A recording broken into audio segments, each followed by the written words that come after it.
Olá, pessoal! Tudo bem com vocês? Sejam muito bem-vindos e muito bem-vindas ao nosso encontro de civil. Um encontro maravilhoso e ao vivo. Estamos agora entrando meio-dia e 7 minutos. O meu horário era meio-dia. Pois muito que bem, vou tomar um tempinho do próximo professor. E é isso, meus amigos do coração, como diz o nosso queridíssimo Pablo Stouze, eu quero conversar com vocês algumas dicas importantes da parte de direito civil para sua prova. Só que deixa eu te contar uma história. O edital é grande, não é? E a gente já fez um monte de questão ao longo dessa preparação. Então eu não vou fazer questão. Eu vou pegar ponto a ponto do edital e falar, olha, vai cair isso, e eu quero começar sem maiores conversas, porque a gente tem aqui pouco tempo, falando aqui um pouquinho com vocês sobre Lindby. Tem Lindby? Tem Lindby. Partiu Brasil, olha lá. Então, olha só, dentro da parte de Lindby. Ah, e deixa eu te falar, não precisa ficar louco, perturbado, querendo morder a cara dos outros aí não, porque eu vou disponibilizar para você este material com essas anotações. Então, eu quero que você agora o quê? Preste atenção. Para de loucura, preste atenção. Vamos lá. Dentro da parte de Lindby, você sabe que pode cair coisa relacionada à vigência. A banca de vocês adora isso. Então, o que você tem que lembrar? Você tem que lembrar de um esquema muito do coração. Quando a lei é promulgada, aliás, a lei passa pelo processo de criação, que é o processo legislativo, que não tem nada a ver com a gente. Aí ela vem e é promulgada. A promulgação acontece pelo chefe do executivo, depois vem a publicação, aí depois vem a vigência. Eu quero que você lembre uma coisa importante aqui, produção. A promulgação, a lei passa a ter existência. Então, se a banca te perguntar, professora, quando é que a lei passa a existir? A lei passa a existir. Professora, não, né? Candidato, quando é que a lei passa a existir? Com a promulgação. A publicação é condição de quê, Brasil? Vamos lá. Eficácia. Entre a publicação e a vigência, a gente tem um período de quê? Vacatio legis. Olha para cá porque a FGV adora perguntar isso aqui. Entre o período de publicação e vacatio legis, a gente tem, via de regra, 45 dias. Te pergunto, esse prazo pode ser maior?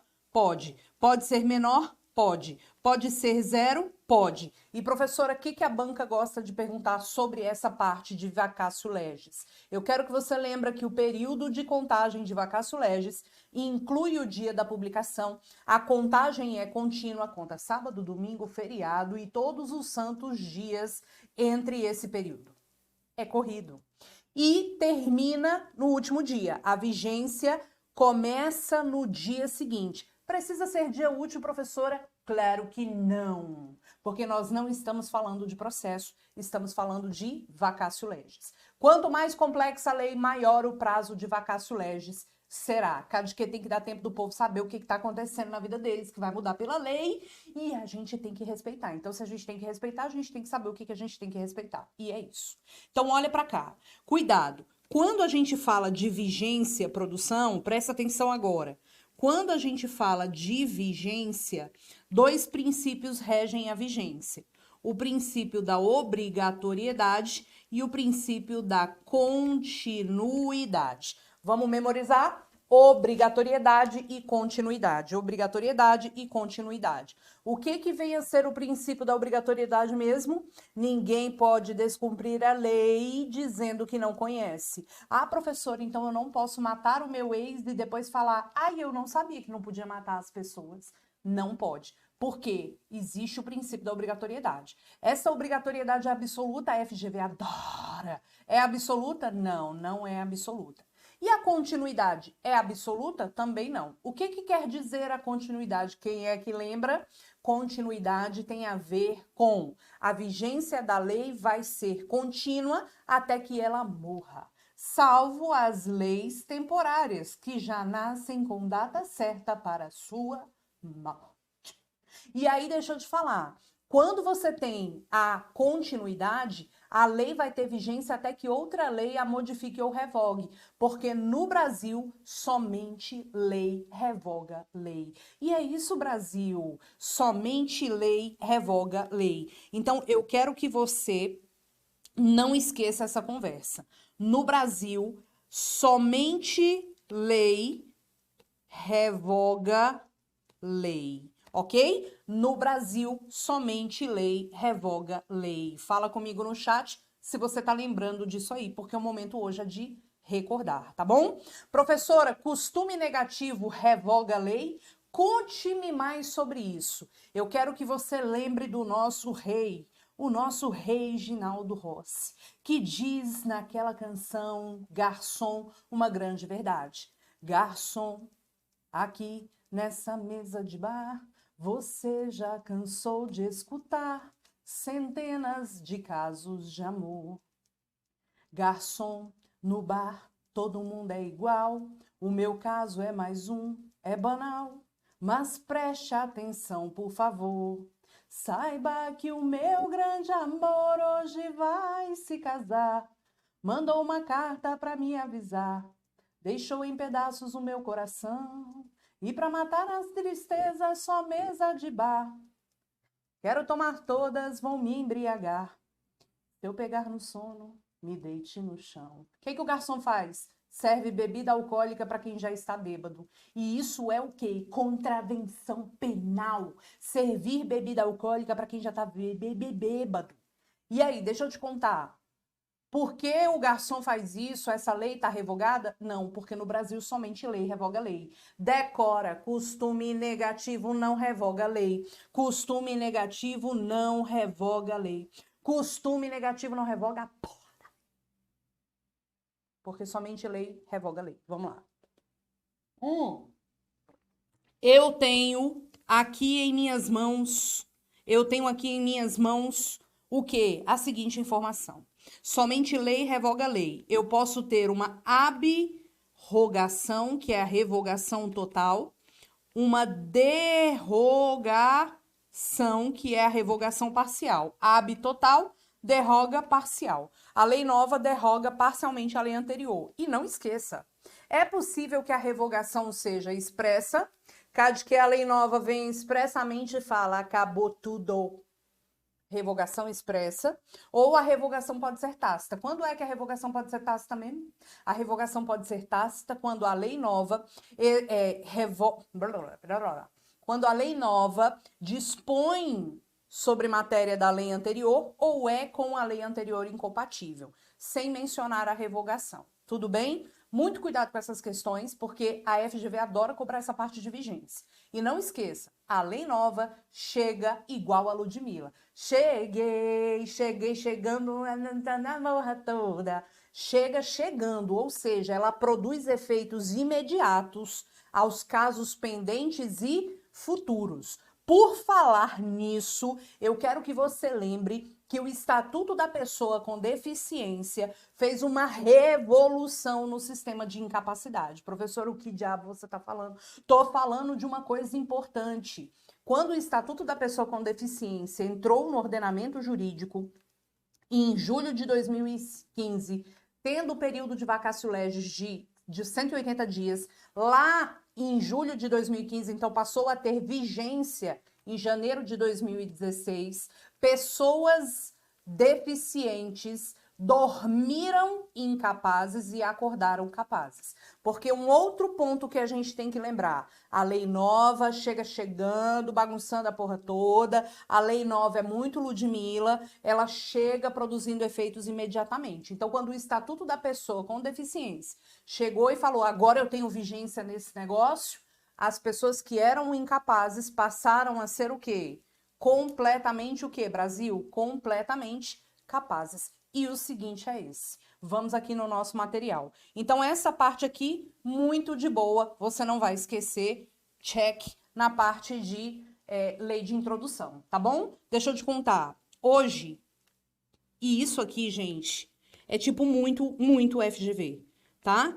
Pessoa com deficiência é o quê, produção? É capaz. Essa pessoa com deficiência pode casar? Pode. Ela pode casar? Pode. Ela pode viver união estável? Também pode. Ela pode decidir sobre filhos? Pode. Se liga no esquema, pessoa com deficiência é capaz. Mas, professora, quem são os... Gente, a FGV ama esse tema, viu? Quem são os incapazes? Epa, epa. A gente tem hoje os absolutamente e os relativamente. Me lembre aqui uma coisa. Quem é o único absolutamente incapaz? O menor de 16 anos, que a gente chama de menor impuberê, tá? E quem são os relativamente? Aquelas pessoas de 16 a 18 anos incompletos. Quem mais? O ébrio habitual, que é o alcoolista, o viciado em tóxico, que é o toxicômano, aqueles que, por causa transitória ou permanente, não manifestam suas vontades, e os pródigos, que são os gastadores compulsivos.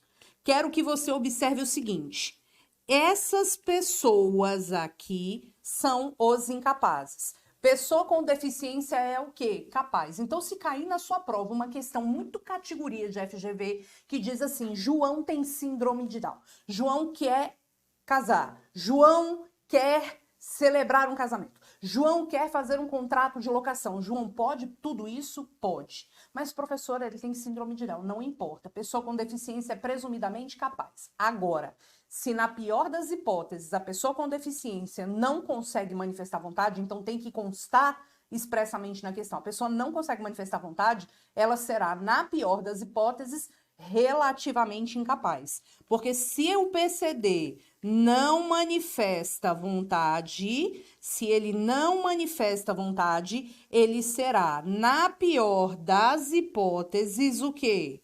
Relativamente incapaz, porque por causa transitória ou permanente, ele não manifesta vontade. Ficou claro isso? Então, eu quero que você tenha cuidado. Se cair na sua prova que Marcelina bateu o carro, caiu para fora do carro, foi para fora do carro, e aí bateu a cabeça no meu fio, tá em coma, respira por aparelho, não sei o que lá, podemos afirmar que como Marcelina não manifesta vontade nenhuma, ela será considerada absolutamente incapaz. Você vai marcar o quê? Errado. Porque o único absolutamente incapaz hoje é o sujeito com quantos anos?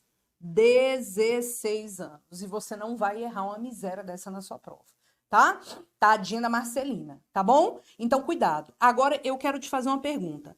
Esse povo aqui pode praticar atos da vida civil? Pode. Pode assinar contratos? Pode. Só que esse povo aqui, quando é incapaz, ele deve fazer as coisas por meio dos seus representantes. Eles precisam fazer as coisas por meio dos seus representantes. Aí eu vou te perguntar, professora, e se o absolutamente incapaz pratica um ato sem o representante? O ato é o quê, produção? Nulo. Caso que é muito grave, vai dar uma merdinha bem grande. Agora, se eu estou diante de um relativamente incapaz que pratica atos sem o seu representante, o ato é anulável. Então, se cair na sua prova que uma pessoa com deficiência, que não tem discernimento, que não manifesta vontade, assinou um contrato, então esse contrato vai ser nulo. Errado. Por que que tá errado? Porque, veja, não sei por que que eu tô fazendo isso, mas tudo bem, que eu tô empolgada. Por que que vai estar errado? Porque a pessoa com deficiência, ela é exatamente o quê, produção? Ela é exatamente capaz. Mas, professor, e se cair exatamente que ela não manifesta vontade, ela vai ser o quê? Relativamente incapaz. Então, o ato praticado pelo relativamente incapaz sem o representante é o quê? É o quê? É um ato anulável. Tudo bem? Agora a pergunta de FGV categoria zezésima. Será que essa criaturinha aqui, de 16 a 18 anos, que a gente chama de menor púbere,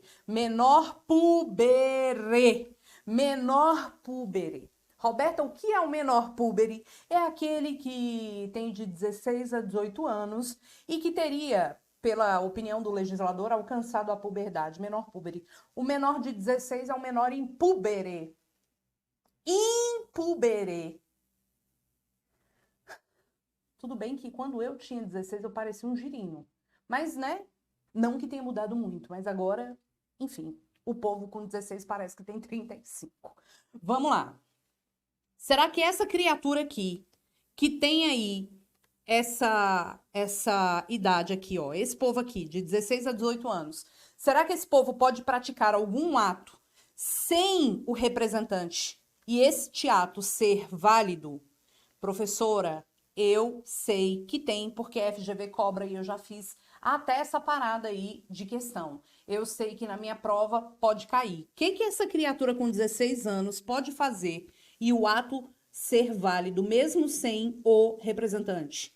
Ele pode fazer o próprio testamento, ele pode ser testemunha, tá? Ele pode ser testemunha, testamento, testemunha, e ele pode aceitar contrato de mandato. Vamos memorizar? O sujeito de 16 a 18 anos, se ele pratica um ato sem o representante, o ato é anulável. Mas ele pode simplesmente ser o quê? Ser testemunha, testamento, mandato. Vamos memorizar? Testemunha, testamento, mandato. Testemunha, testamento, mandato. Testemunha, testamento, mandato. Testemunha, testamento, mandato. Professora, um menino com 16 anos pode fazer o próprio testamento? E é isso. Agora vamos lá. Vamos recordar um outro ponto aqui, produção.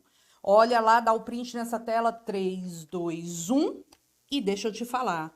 K de que a FGV ama? Quais são os tipos de emancipação que nós temos? Quem é que lembra?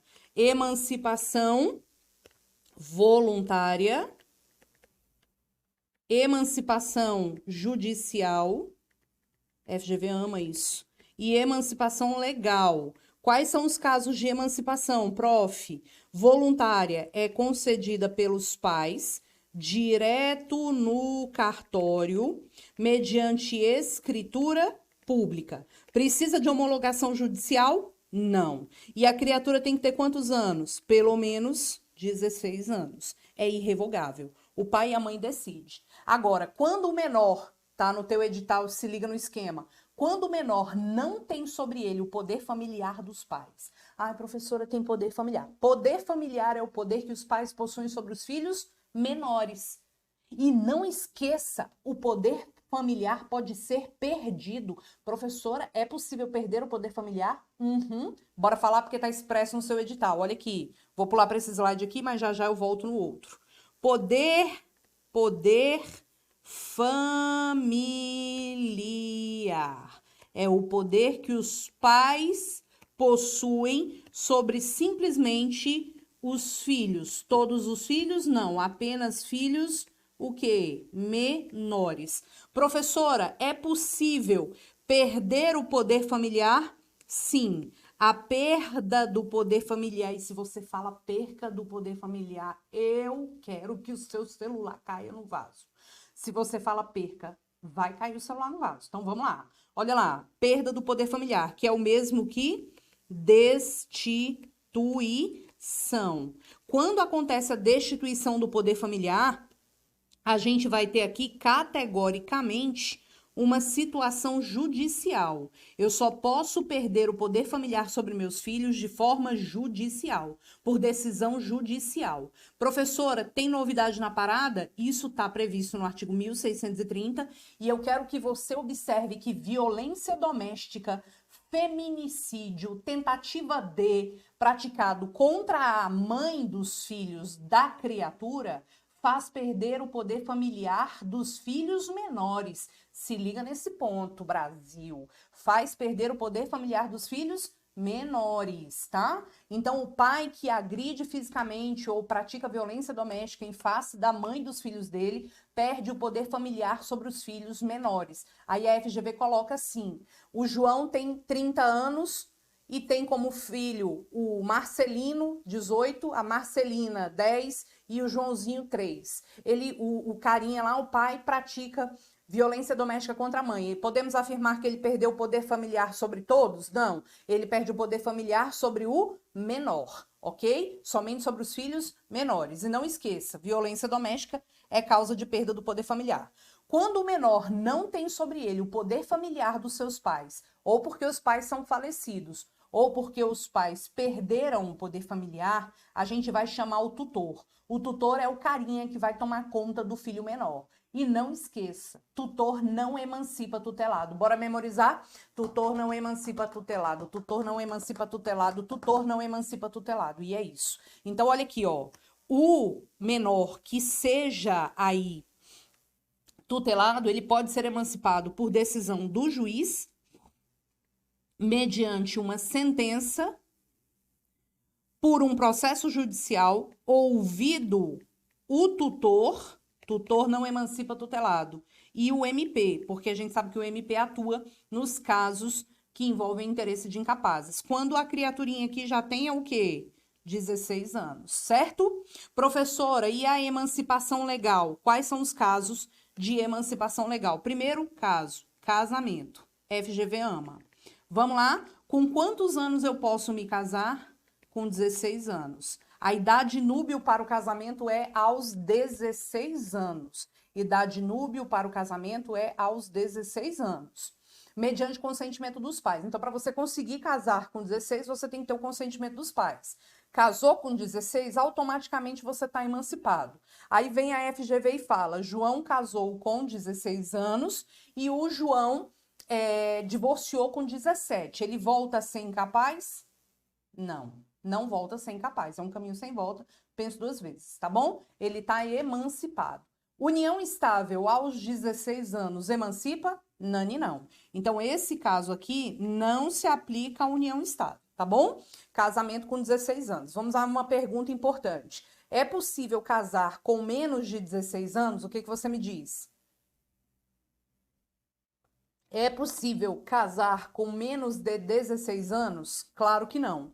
O casamento hoje é a partir dos 16. O 1520 diz: em nenhum caso será permitido o casamento de quem não alcançou a idade núbio, tá? Em nenhum caso será permitido o casamento de quem não alcançou a idade núbio. Qual que é a idade núbio? 16. Roberta, mas a menina tá gestante, não vai casar. Roberta, mas é para evitar imposição de pena criminal, não vai casar. Que mais que emancipa aqui? Exercício, não é nomeação no cargo público, não é posse, é exercício em emprego público, colação de grau em curso superior, não é aprovação no vestibular, nem aprovação no vestibulinho, nem nunca ter ficado de recuperação.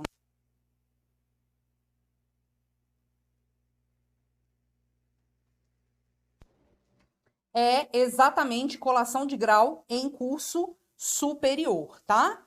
E também por estabelecimento civil ou comercial ou por relação de emprego, a criatura com 16 anos já tem a sua economia própria. Atenção, porque a FGV cobrou numa prova do TJDFT recentemente uma questão assim: Mariazinha, 15 anos, é TikToker, tem lá o YouTube dela e ganha muito dinheiro. Cada que nós estamos aqui tudo estudando, né? Sofrendo na vida, e os meninos com 15 anos já têm mais dinheiro que nós, cada que eles são youtuber. Aí a menina tem um canal lá no YouTube e faz um monte de coisa e já ganha dinheiro, já tem a economia própria. Podemos dizer que ela está emancipada? Não. Na verdade, a emancipação por economia própria só pode acontecer quando a criatura tem o quê, produção? Quando a criatura já tem aqui, ó, 16 anos. Certo? Dá o print nessa tela e vamos observar uma coisa que a FGV adora, tá? A FGV ama. Vamos lá. Imagina você que João emprestou o carro para Maria. João emprestou o carro para Maria. O carro vale 10 mil reais. Vou botar aqui, ó. 10 mil não, né, gente? Muito barato. 100 mil reais, tá? João emprestou o carro para Maria, 100 mil reais. Quando termina, vamos botar uma venda. Vamos botar aqui, ó. João vendeu o carro para Maria por 100 mil reais. Esse contrato foi celebrado no dia 10/5. E João deveria promover a entrega do carro, preste atenção, deveria promover a entrega do carro no dia 20/5 do mesmo mês.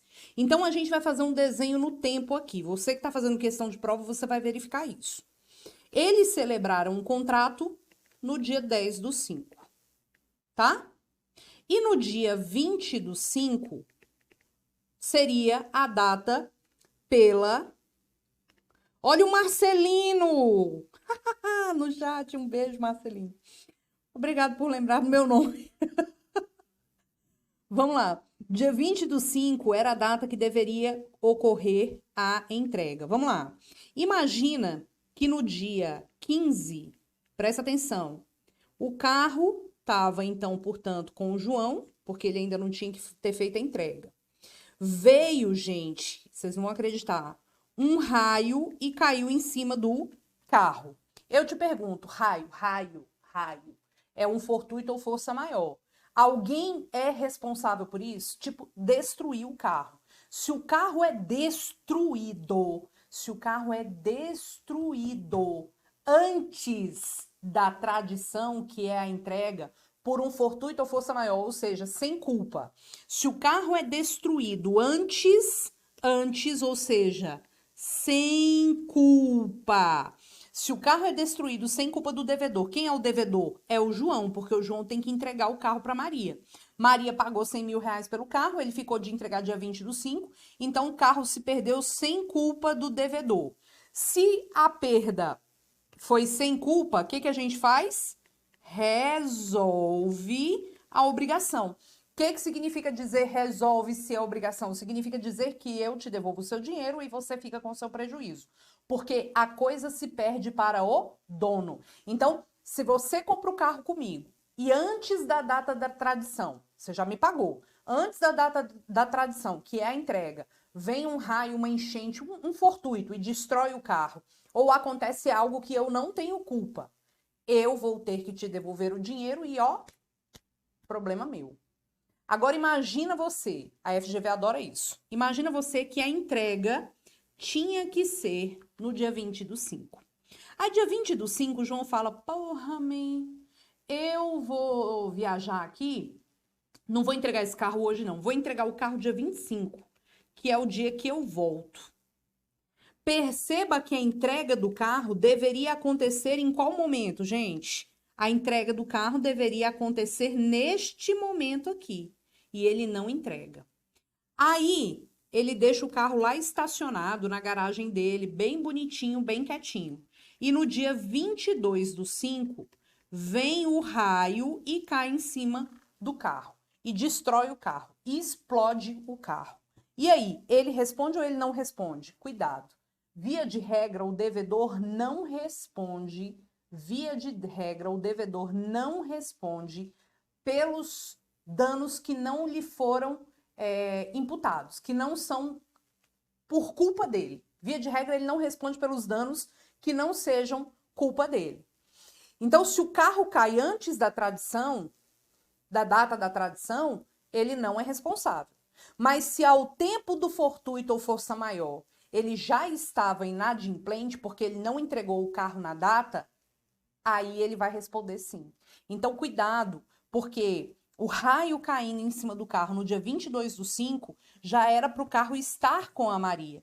E ele não entregou porque ele não quis. Então, ainda que a destruição da coisa tenha acontecido pelo fato da pessoa ali... Aliás, ainda que a perda da coisa não tenha decorrido de culpa do devedor, ele vai responder. Então, aqui, ó, ele responde. E o devedor sempre responde por perdas e danos, quando ao tempo do fortuito ele já estava inadimplente ou ele não cumpre a obrigação de forma culposa, certo? Então, cuidado com isso, a FGV adora isso, tá bom? Vamos para um outro ponto importante aqui, que me veio agora por uma questão espiritual. Cuidado com a situação da fiança. Cuidado com a situação da fiança. Eu quero que você observe que a fiança sempre deve ser por escrito. E quando você fala de fiança, o próprio fiador perde o seu bem de família.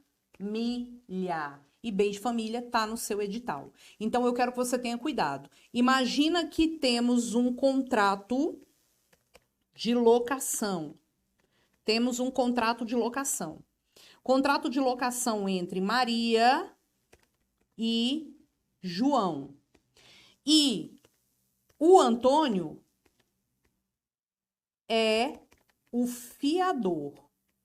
E ele tem uma casa que ele mora, tá? Se o João não pagar o aluguel, a Maria vai atrás de quem? Do Antônio. Então, olha para mim agora com toda a seriedade do mundo. O fiador, ele tem direito... Peraí, Brasil... tô olhando aqui o edital. Ele tem direito claramente ao benefício de ordem. Professora, pelo amor de Deus, o que é esse benefício de ordem?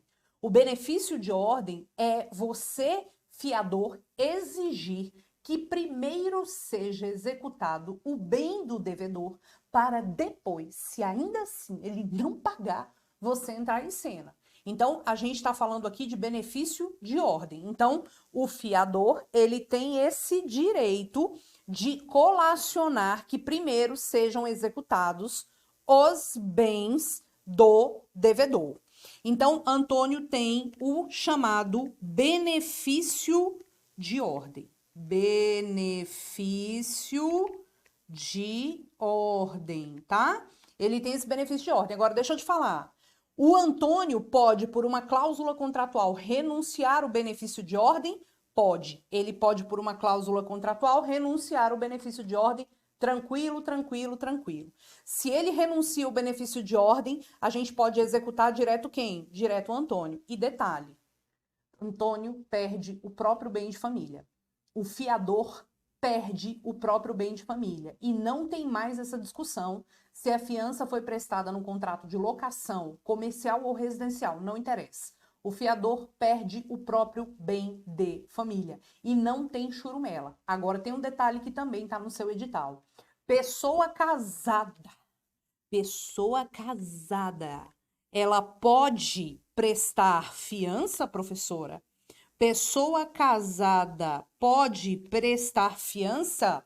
Ei, se o João é casado, ele pode praticar atos tranquilinho, tranquilinho. Porém, contudo, todavia, dá o print aí nessa tela.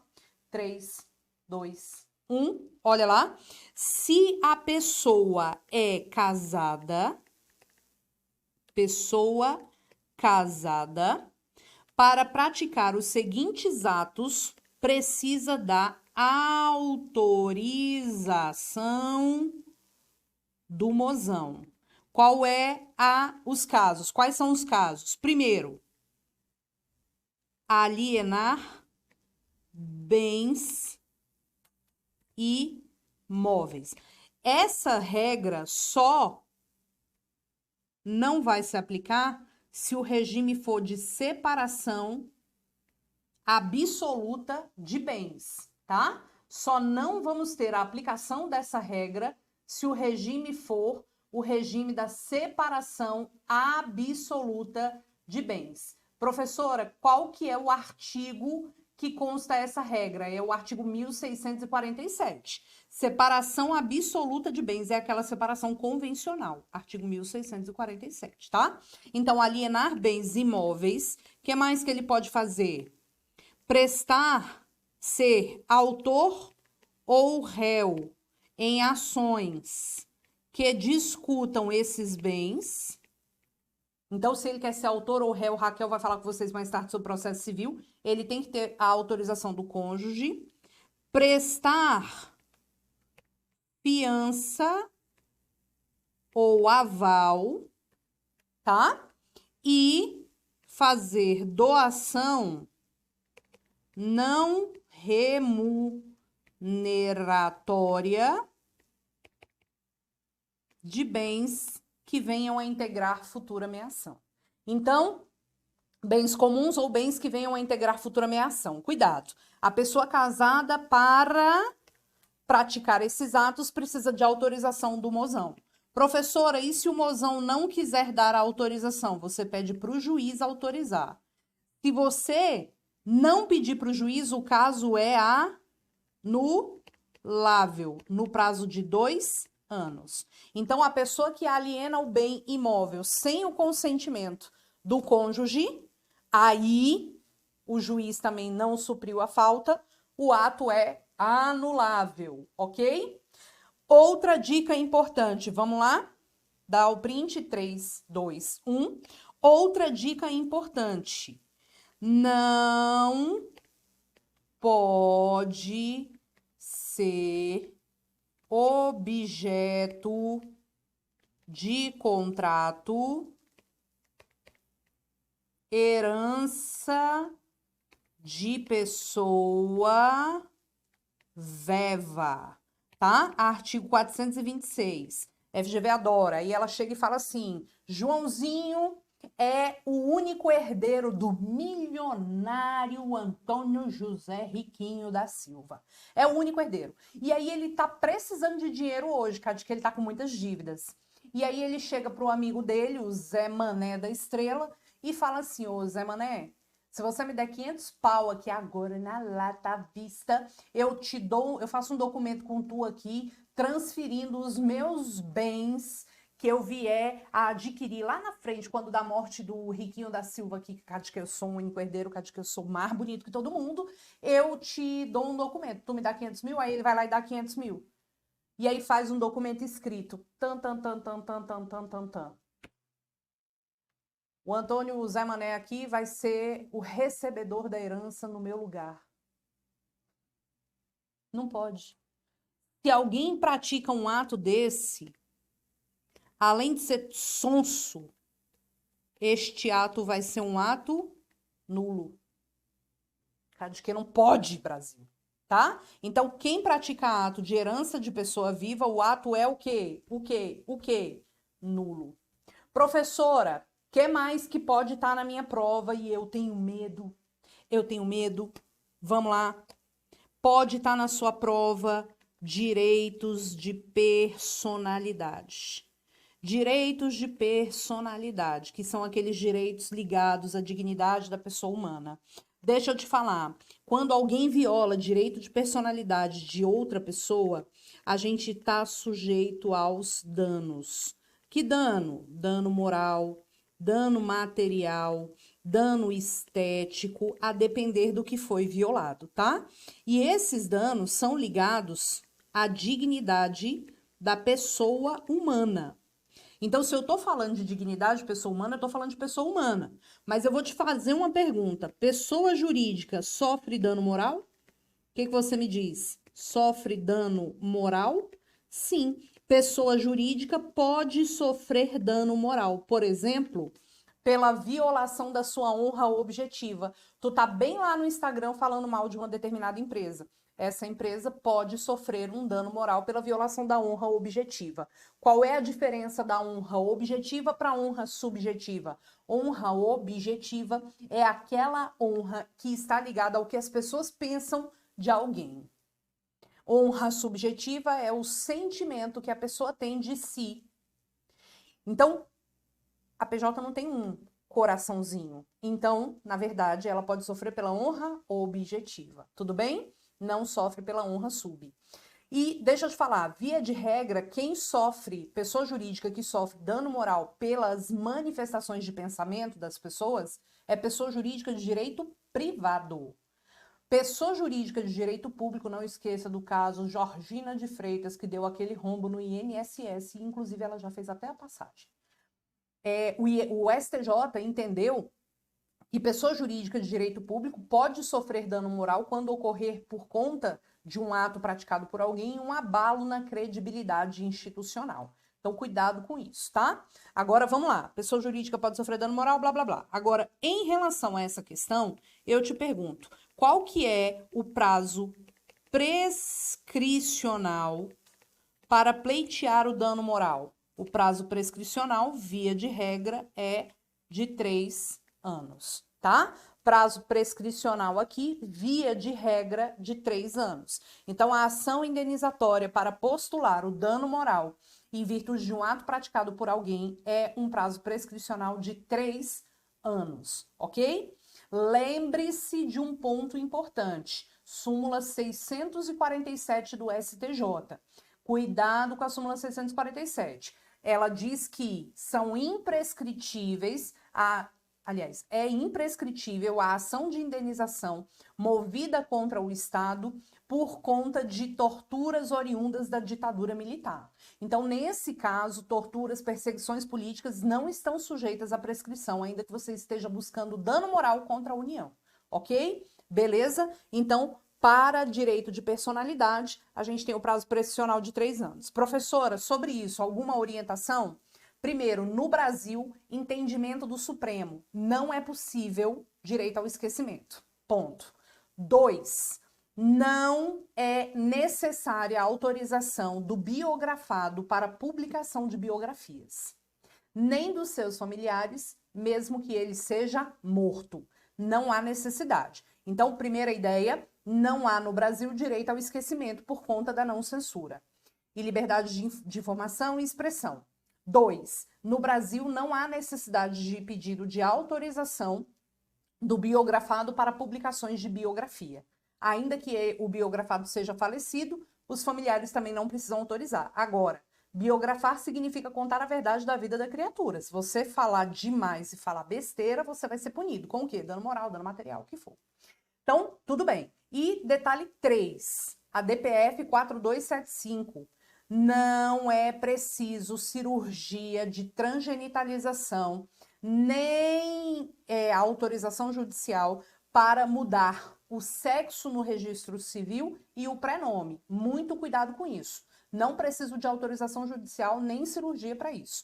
Hoje é possível você alterar o prenome de Roberta para Roberto e o sexo feminino para o masculino direto no cartório por autodeclaração. Isso aí é importante. Outro caso também relacionado a essa questão de nome que pode estar na sua prova. Abandono afetivo, você pode alterar o sobrenome? Pode, tá? E outro detalhe, a pessoa casou, colocou o sobrenome do cônjuge e tirou o sobrenome do pai. A FGV tá botando essa questão em tudo quanto é lugar. E a mulher foi casar com o cara, tirou o sobrenome do pai e adicionou o sobrenome do cônjuge, porque o nome ia ficar muito grande. E aí, no meio do casamento, a mulher se arrependeu, porque o pai estava doente, não sei o que lá. E aí, ela resolveu voltar a utilizar o nome de solteira no curso do casamento. Tipo, retirar o sobrenome do cônjuge e voltar o sobrenome do pai dela. Pode isso, Arnaldo? Pode. O STJ entendeu que sim e a FGV vem sempre cobrando esse tipo de coisa, tá? Outro ponto relacionado aos direitos de personalidade é a súmula 642 do STJ, que eu quero que você tenha muito cuidado. A súmula 642 fala que é transmissível aos herdeiros o direito de postular o dano moral. Então, se Maria, por exemplo, vou citar uma questão CESP aqui, mas que tem tudo a ver. Maria foi atropelada pelo João. Maria morreu na hora, o João... Não, minto. Maria foi levada com vida para o hospital e o João morreu na hora do acidente. Os herdeiros da Maria podem postular o dano em face dos herdeiros do João? Podem, tá? Só que os herdeiros do João vão responder dentro do limite da herança. E os herdeiros da Maria vão postular o dano que ela poderia ter postulado. Então, cuidado com a súmula 642 em comunhão com o artigo 943, tá? Me veio um trem aqui só para a gente recordar. Cuidado com a classificação também de bens imóveis por disposição legal e bens móveis também por disposição legal, tá? Muito cuidado. O que a lei considera como bem imóvel? A lei considera como bem imóvel a herança, que é o direito à sucessão aberta. Então, a herança é um bem imóvel. E também os direitos reais sobre bens imóveis e as ações correspondentes. E o que a lei considera como bem imóvel por disposição legal? As energias que têm um valor econômico, os direitos reais sobre bens imóveis, olha a professora falando merda aqui, sobre bens móveis e as ações correspondentes, e também os direitos pessoais e as ações correspondentes. E o que são direitos pessoais? Direito de crédito, por exemplo, são bens móveis por disposição legal. O que a banca adora cobrar? Essa partezinha aqui, ó, de herança, tá? Dá o print nessa tela aí. 3, 2, 1. Eu quero que você observe comigo o seguinte. Essa revisão aqui ficou top, hein, Brasil? Estamos falando muita coisa. Quero que você observe comigo o seguinte. Quando alguém morre, quando ocorre a morte de uma pessoa, os bens dessa pessoa passam a ser considerados herança. Herança é simplesmente você pegar todos os bens da pessoa, colocar dentro de um saco grandão de Papai Noel. E esses bens, que podem ser bens móveis, bens imóveis, dinheiro, tudo bonitinho, fica tudo junto aqui. Esse conjunto patrimonial é chamado de herança. E como a gente viu, a herança é considerado um bem imóvel, ainda que seja composta exclusivamente por bens móveis. Ainda que o cara tenha deixado, por exemplo, só carro ali, que é bem móvel, a herança é caracterizada um bem imóvel. E os herdeiros ficam aqui, ó, segurando um pedacinho da herança, esperando o momento da partilha. Então, esse herdeiro aqui, ó, cabeça verde, ele tem direito, como aqui são 3, a 1/3 da herança. O cabeça rosa tem direito a 1/3 da herança.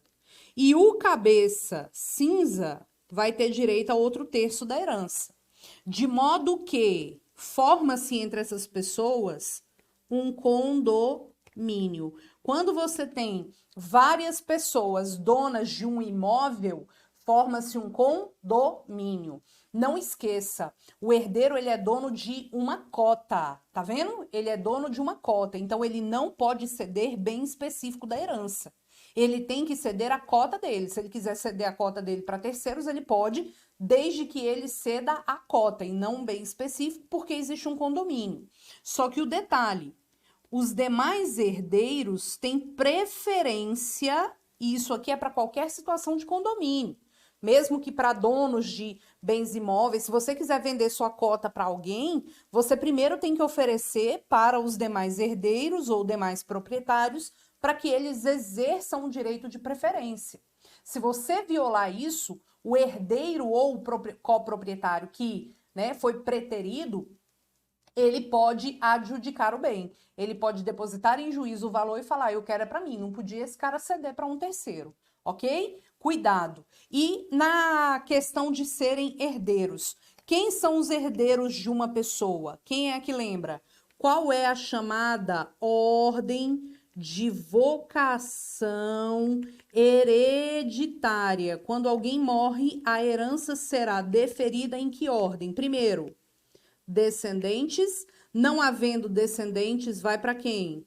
Para os ascendentes. Não havendo ascendentes, vai para o cônjuge ou companheiro. Não havendo cônjuge ou companheiro, vai para os colaterais até o 4º grau. Na seguinte ordem: primeiro os irmãos, que são o 2º grau. Não havendo irmãos, vai para os sobrinhos, 3º grau.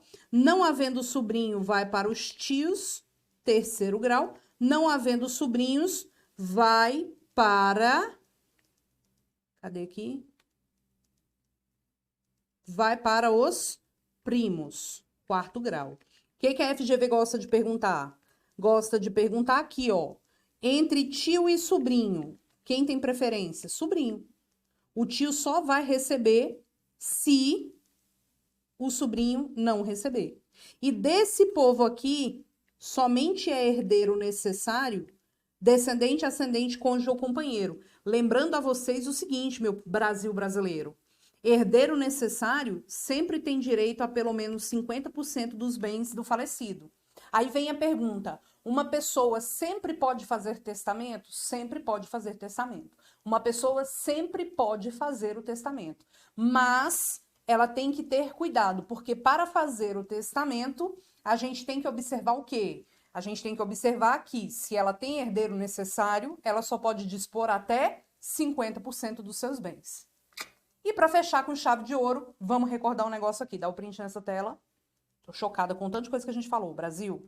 Vamos lá. Quando a gente fala de negócio jurídico, toda vez que cai na sua prova, não sei o quê, te dá um ato lá qualquer e pergunta, isso aqui é um negócio jurídico? Negócio jurídico é sempre contratos, inclusive casamento, que é um contrato, pacto antinupcial para escolher regime de bens, que é um contrato, e testamentos. Quando a gente fala de negócio jurídico, sempre vem em mente os elementos de existência e os requisitos de validade. Lembre-se aqui de uma coisa. O que eu preciso para que o negócio jurídico efetivamente exista? Eu preciso de vontade, a vontade emitida por um agente, observando um objeto e uma forma. Então, vontade, agente, objeto e forma. Vou te fazer uma pergunta. O menino de 15 anos de idade, que é absolutamente incapaz, vendeu a bicicleta para o rapaz de 18. Eu te pergunto, esse contrato existe? Você vai analisar friamente os elementos de existência. Teve vontade? Teve. Agente? Teve. Professora, mas o menino tem 10 anos. Sim, a gente não quer saber isso agora. Objeto, bicicleta, forma, foi verbal. Teve, tudo bonitinho. Então, ele existe. Se ele é válido ou não, são outros 500, porque para validade, a gente vai adjetivar os elementos de existência. Então, a validade precisa ser livre e de boa fé, o agente precisa ser capaz, o objeto precisa ser lícito, possível, determinado ou pelo menos determinável, e a forma, que via de regra é livre. Quando a lei prescrever uma forma, eu preciso respeitar. E você não vai esquecer que quando o negócio jurídico envolver um direito real sobre bem imóvel, e esse bem imóvel tem um valor acima de 30 salários mínimos, obrigatoriamente tem que ser por escritura pública, tá? Obrigatoriamente tem que ser por escritura pública. Então, a forma, via de regra, é livre. Quando a lei dispuser uma forma específica, você tem que respeitar. A forma é o meio pelo qual você exterioriza a vontade. Se eu tenho a forma específica prevista em lei para direito real, professora, o que é direito real? Você vai dar uma lida hoje. Artigo 1225. Todo direito real está no 1225 e todo direito real gravita em torno de propriedade. Então, quais são os direitos reais? Direito de propriedade, que é um genuinamente direito real, superfície, usufruto, servidão, uso, direito real do promitente comprador do imóvel, laje, hipoteca, penhor, anticrese, que são direitos reais de garantia. Não esqueça que hipoteca é um direito real de garantia que incide sobre bens imóveis, e penhor é um direito real de garantia que incide sobre bens móveis. Porém, contudo, todavia, navios e aeronaves são bens móveis e que, quando dados em garantia para garantir uma obrigação, a garantia é chamada de hipoteca, tá? E aí, pessoal, o que a gente tem aqui? Preste atenção. Se você viola os requisitos de validade, o negócio ele é inválido. Se ele é inválido, dá o print 3, 2, 1. Se ele é inválido de forma muito grave, ele é o quê? Nulo. Onde estão as causas de nulidade? Artigo 166 e 167, que é simulação. Eu quero que você não esqueça que o que é nulo nunca se convalida. Nunca se convalida. Pode passar 500 mil anos, nunca se convalida. Quando é menos grave, é anulável. Os casos de anulabilidade estão no 171, mas também existem outros casos previstos em outros artigos. Quando a lei fala assim, não pode isso sob pena de anulabilidade. Ou se a lei fala não pode praticar o ato X e não fala nada, é nulo. Mas quando a lei fala anulável, é anulável. Então, quais são os casos do 171? Rapidinho, vamos lá. Negócio celebrado com relativamente incapaz, mediante erro, dolo, coação, estado de perigo, lesão e fraude contra credores. Lembre-se que estado de perigo é alguém pagando muito, muito caro para salvar a vida. É o tal do cheque calção lá no hospital. E lesão é alguém pagando muito, muito caro por qualquer necessidade que não seja o salvamento ou inexperiência. Não esqueça que os casos descritos aqui de anulabilidade, vou botar aqui, são objeto de ação anulatória, cujo prazo é decadencial de 4 anos. Ação anulatória cujo prazo é decadencial de 4 anos, contados da celebração do negócio jurídico. Então, olha quem veio ver vocês e dar uma excelente prova. A Morinha. Então, muito cuidado com isso. Quando a gente fala de erro, dolo, lesão, coação, estado de perigo, fraude contra credores e negócio celebrado com relativamente incapaz, a gente vai ter aqui o caso de quê? Prazo decadencial de 4 anos, contados da celebração do negócio jurídico. Mas para o caso de relativamente incapaz e para o caso de coação, o prazo de 4 anos somente começa a contar a partir da cessação da incapacidade e da coação. Agora, quando a lei trouxer um caso de anulabilidade e não prescrever o prazo, quando a lei trouxer um caso de anulabilidade e não prescrever o prazo, a gente vai aplicar o prazo de 2 anos. Exemplo, artigo 496. O pai pode vender o bem para o filho? Pode. O pai pode vender o bem para o filho desde que com o consentimento dos outros filhos e do cônjuge daquele pai. Se ele não tiver o consentimento, é anulável. Qual que vai ser o prazo? 2 anos. Por quê? Porque a lei não traz um prazo diferente. Mas para o caso de erro, dolo, lesão, coação, estado de perigo, fraude contra credores, 4 anos de decadência. Prazo para anular é sempre de decadência. Roberto, eu sempre confundo decadência e prescrição. Prescrição é o prazo que você usa sempre quando alguém está cobrando alguém, sempre quando o credor cobra o devedor.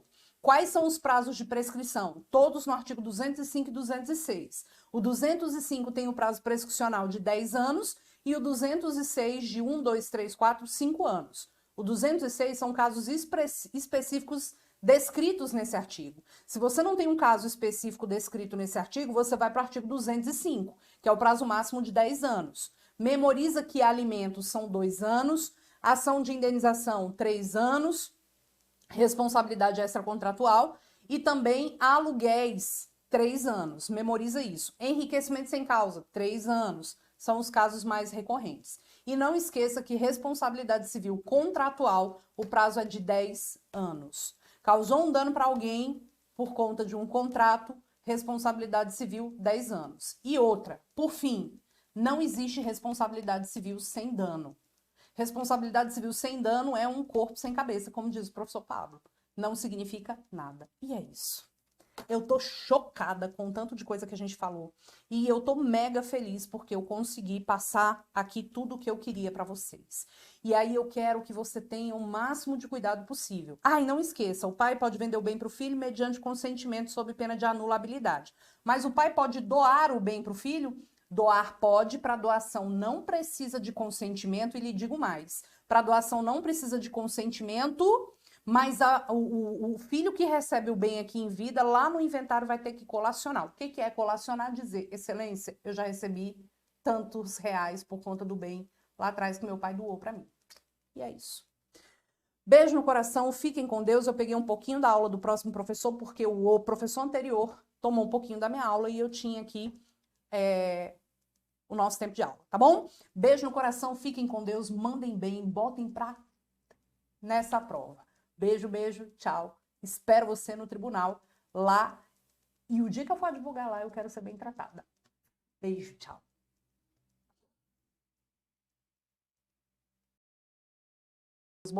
Botei a minha vinheta errada. Vinheta grande.